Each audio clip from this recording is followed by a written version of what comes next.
Hi there and welcome. Have you ever wondered why a lot of people who goes through the same training, for example, the same sales training, the same leadership training, the same training of some sort, all get different results? We know it is like that, but why?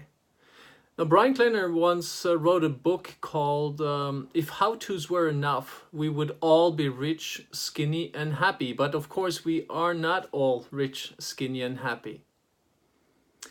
So how-tos cannot be the only answer, could it?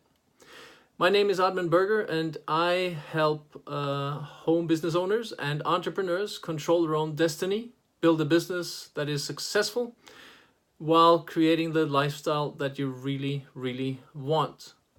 Now, I used to work in IBM many years ago, and I remember we had so-called behavioral scientists coming by, and they were trying to kind of shadow the most successful salespeople. Why did they do that? Well, they did that because they wanted to learn what the successful salespeople did that the less successful salespeople didn't do, so that they could clone the good things about the good ones did and put it over and into the ones that didn't succeed so well. So they wanted to learn, and they wanted to teach people to all do the same. However, that was difficult because when they went to the clients and they followed these salespeople, they found out they all did the same things. They all prospected the same way. They all presented their solutions the same way. They all follow up the same way. They all did the same sales process, the same sales procedures. They even handled the questions and objections the same way, but they all got different results. So they found they wanted to go back to the client and ask the clients or the customers, why did you buy from her and not from him, or vice versa? You know what the client said? Most of the time they said, it just didn't feel right.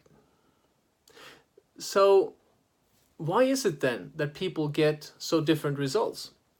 Well, of course we got to learn the how-tos. We need to learn how to do the job, but as human beings, we always ask for the how-tos. We ask the people who teach us, how do we do this and how do we do that? Now, that leads to people teaching also the how-tos. The companies teach the how-tos. Even the sales training companies teach the how-tos, and only the how-tos usually. So after, 30 years or something experience in hiring sales training companies to train our people, working a lot with it myself, sales, leadership, management, all kinds of things, I come to the point that yes, how-tos is good. We got to learn the how-tos, but as Kleiner said, it's not enough. So what do we do then? Well, Malcolm Gladwell once said in his book, one of his books, I think, that it requires about 10,000 hours of exercise or 10,000 hours of practice in order to become an expert at anything. And even if you want to be a best possible salesperson, the best possible direct salesperson or network marketeer or best leader or best in some kind of sport, it requires practice, practice, practice, repetition, repetition, and repetition is the key to all learning. We know that. But still, a lot of people are not willing to pay that price. But that is the price we need to do. We need to learn how to do it and then practice it. But it's still not enough. Now, I think, and that's at least my experience, and that's how I teach and train every person that I teach and train. That's how I build my businesses. That's how I help people succeed. That is to build people as they build skyscrapers in Tokyo, in Japan.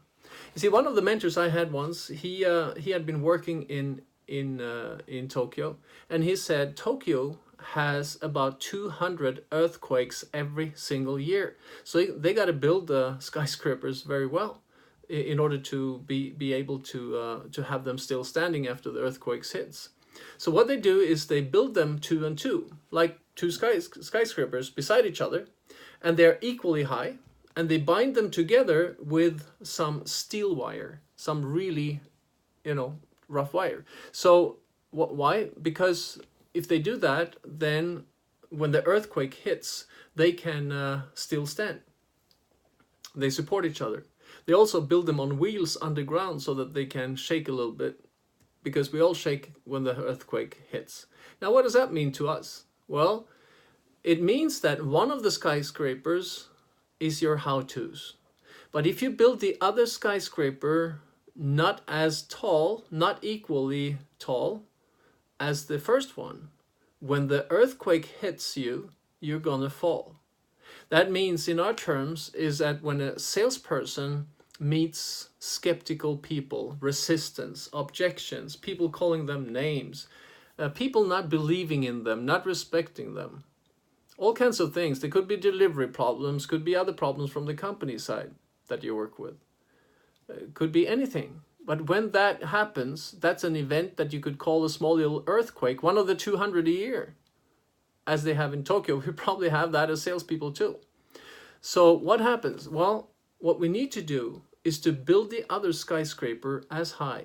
That means every single one of us has to take 100% responsibility for our personal and professional development, so that both skyscrapers are built equally well. That means you got to learn the how-tos. The concepts that you work with in sales will probably never change. The concept will remain the same, but the how to do it, the how-tos, for example, using different tools, different technologies, and different ways of doing it will probably change over time. For example, prospecting before was, don't prospect anyone that lives more than an hour away from you, because then you're going to be in the car all day, or all week for that matter. But today you can prospect anywhere in the world if you're operating in the world, because you have social media, you have internet, online marketing, all kinds of things to help you out. But the job is still the same, and we got to learn how to do that, how to communicate, how to have a conversation, how to ask questions, how to listen, how to present, how to use tools to take a person through the sales process. We got to learn all these things. Those are the how-tos. But equally important is to learn to become mentally strong. And that's what I emphasize as much as I can, to have a balance between the two, so that when you come out of the training, you get a portion of each, so that you gradually can build yourself up to becoming mentally strong and know how to do the job. And that should prepare you best possible for the thing you do. So what I'd like to ask you is, did you get value out of these minutes here? I sure hope you do, because I put my heart and soul into it. And if you do like it, please follow this, because you're going to get a lot of good information. Follow my fan page, Oddman Berger page on Facebook, and you will be notified every time I have a training.